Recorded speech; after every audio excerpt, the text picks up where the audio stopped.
Bonjour à toutes, bonjour à tous. Un quinquagénaire retrouvé mort après l'incendie de son appartement. Macabre découverte des pompiers hier matin à Saint-Étienne-en-Bresse.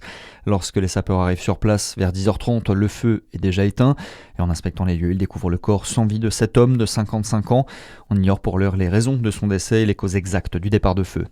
Une nouvelle figure à la tête de la préfecture de Côte-d'Or, Violaine Demaret, a pris ses nouvelles fonctions. Ce lundi, elle succède à Paul Mourier, rejoint la Bourgogne-Franche-Comté après avoir passé quelques années au palais de l'Élysée à assurer la sécurité du président de la République.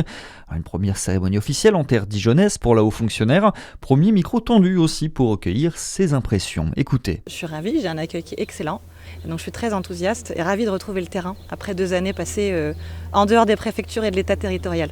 En Côte d'Or, à Dijon, comme dans nos autres territoires métropolitains et ultramarins, on a des thématiques sécuritaires qui sont présentes. Il y a des attentes de la part des élus. Il y a aussi des bilans très positifs que les élus partagent avec moi, que manifestement les habitants partagent avec eux. Et comme c'est pour les habitants qu'on est là, ça tend plutôt bien. Donc moi, je vais aller valoriser ce qui a été fait dans la continuité de mes prédécesseurs, remercier les équipes, puis évidemment les encourager à continuer.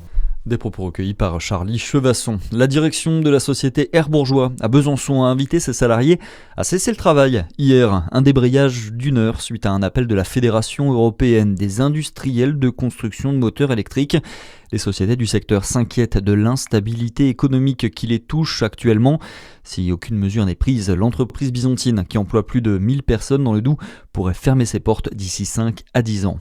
Dans le reste de l'actualité en France, vers une loi Yadan 2, la ministre déléguée chargée de la lutte contre les discriminations, Aurore Berger, a consulté des associations et les représentants des groupes parlementaires hier pour discuter d'un nouveau projet de loi de lutte contre l'antisémitisme. Une première proposition de loi de la députée Caroline Yadan avait finalement été retirée de l'ordre du jour à l'Assemblée il y a 2 semaines. Le texte élargissait le délit d'apologie du terrorisme et créait un délit d'appel à la destruction d'un État. En sport, en basket, Bourg-en-Bresse remporte son premier trophée européen. Ça fait suite à sa victoire en finale de l'Eurocoupe hier contre les Turcs du Beşiktaş.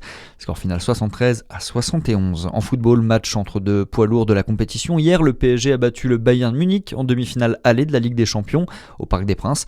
Une victoire 5-4. Match retour prévu mercredi prochain. Et ce soir, dans l'autre demi-finale aller, Arsenal-Atlético Madrid à 21h.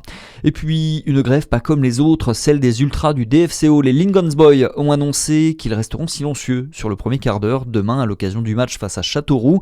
En cause, le choix de planifier ce match important pour la montée en Ligue 2 un jeudi, soir de semaine. Quoi qu'il en soit, avec ou sans soutien des supporters, le DFCO joue gros.